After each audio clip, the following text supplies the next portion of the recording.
سادات ایران. چگونگی شکلگیری سیدها در ایران. سید یک عنوان موروثی است و به اعضای طبقه‌ای گفته می شود که خود را نوادگان و اولاد پیغمبر اسلام می شمارند. سیدها قشری از انسانهای معمولاً متدین و صاحب احترام و نفوذ هستند. مقامی که در زندگی اجتماعی در طول صدها سال گذشته به سیدها داده شده به حدیثی به نام ثقلین، حدیث دو گنج از احادیث پیامبر اسلام باز می‌گردد که می‌گوید من در میان شما دو امانت نفیس و گرانبها می‌گذارم، یکی کتاب خدا قرآن و دیگری اطرتم اهل بیت را، تا وقتی که از این دو تمسک جویید هرگز گمراه نخواهید شد و این دو یادگار من هیچ کجا از همدیگر جدا نمی شوند.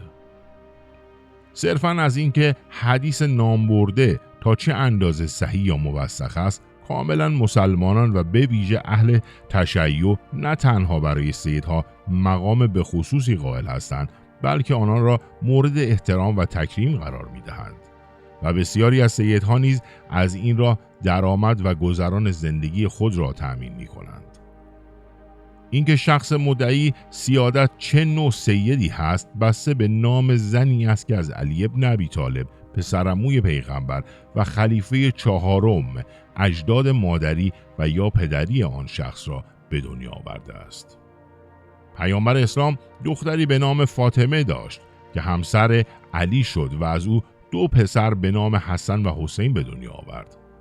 در میان شیعیان معمولاً کسانی که خود را از تبار فاطمه یعنی از فرزندان حسن یا حسین میشمارند سیدهای حقیقی به حساب میآیند. نتیجتاً برخی از آنها سادات حسینی و دیگری سادات حسنی نامیده میشوند.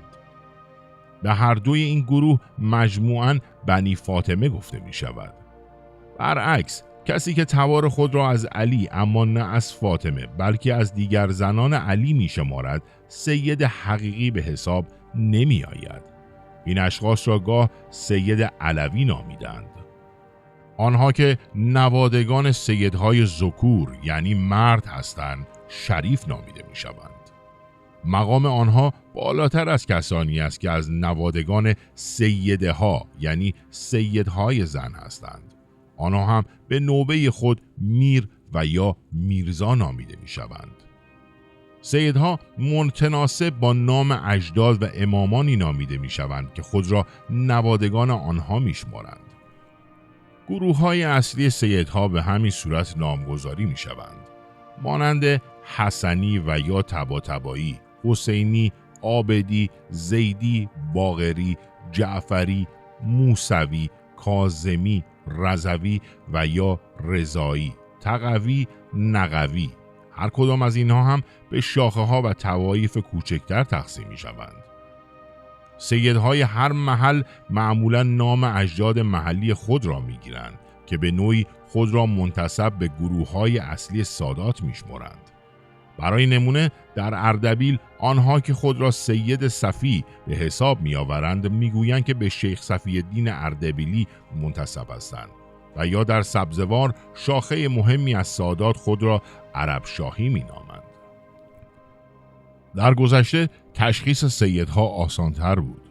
ظاهر و لباس آنها عموماً شبیه ملاها بود، اما نشان ظاهریشان عمامه و یا کمربندی سبز و یا یکی دو علامت دیگر سبز رنگ بود که به عبا و عمامه خود می‌بستند و با این کار نشان می‌دادند که اولاد پیغمبر هستند، چرا که سبز همچون رنگ پیامبر اسلام قبول می‌شد.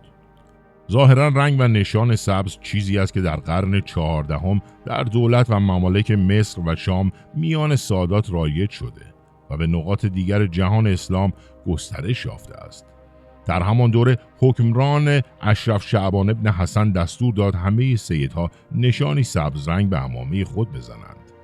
همچنین در دوره قاجار سیدها اسب خاکستری سوار می شدند، تا جایی که بنا به نوشته اسحاق آدامز آنان حتی ادعا می کردند همه اسبهای خاکستری رنگ متعلق به سیدها هستند.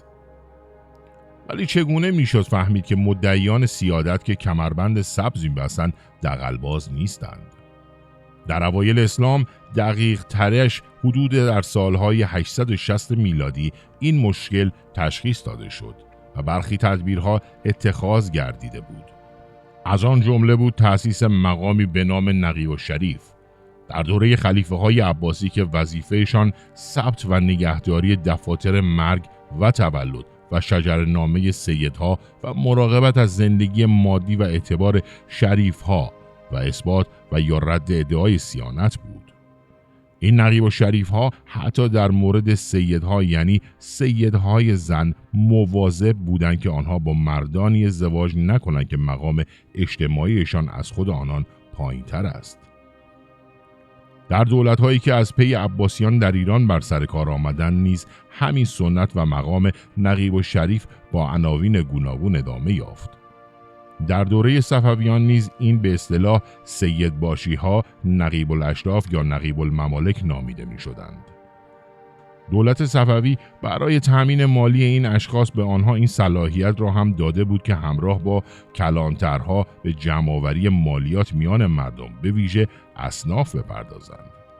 یک نقیب الشریف سرتاسری برای ایران وجود داشت که رهبری و مدیریت نقیب‌های محلی ایالات و ولایات را بر عهده داشت. همین وضع در دوره قاجار نیز برقرار بود. در این دوره نقیب الشراف را رئیس سادات می‌نامیدند.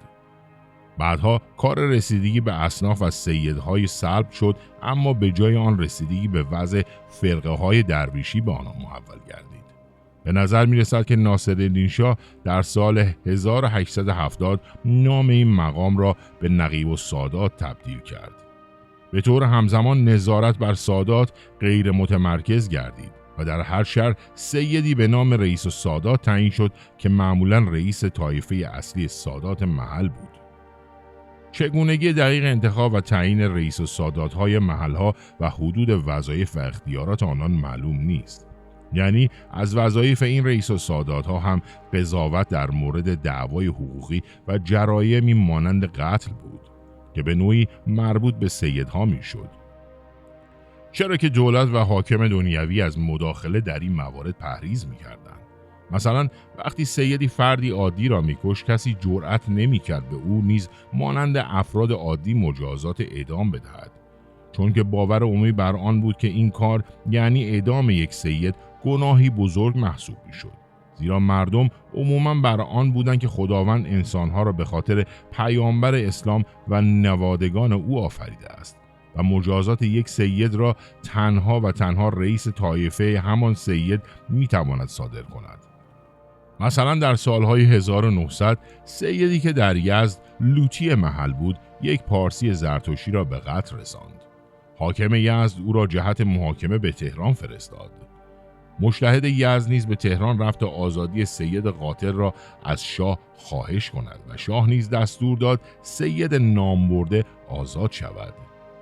یک میسیونر بریتانیایی به نام ناپیر ملکم نوشت: سیدها با مجازاتی به مراتب سبکتر روبرو می شوند و از این جهت خود را حتی تابع آن مقدار مختصر عدالتی که موجود است نمیشمارند. برعکس هنگامی که در 10 ژوئیه 1913 ژاندارمی در شیراز سیدی را به قتل رساند، فرد قاتل را روز بعد در دادگاهی نمایشی محاکمه و بلافاصله اعدام کردند. با این همه کوشش پاسخگو کردن نقیب‌ها به وزارت عدلیه، حتی اگرچه اقدامی نه چندان قاطع بلکه سودی بود، به هر تقدیر نشان دهنده آرزوی دولت مبنی بر تأسیس نوعی نظارت و کنترل بر این شاخه جداگانه و غیر مسئول دستگاه قضایی به شمار می‌رفت.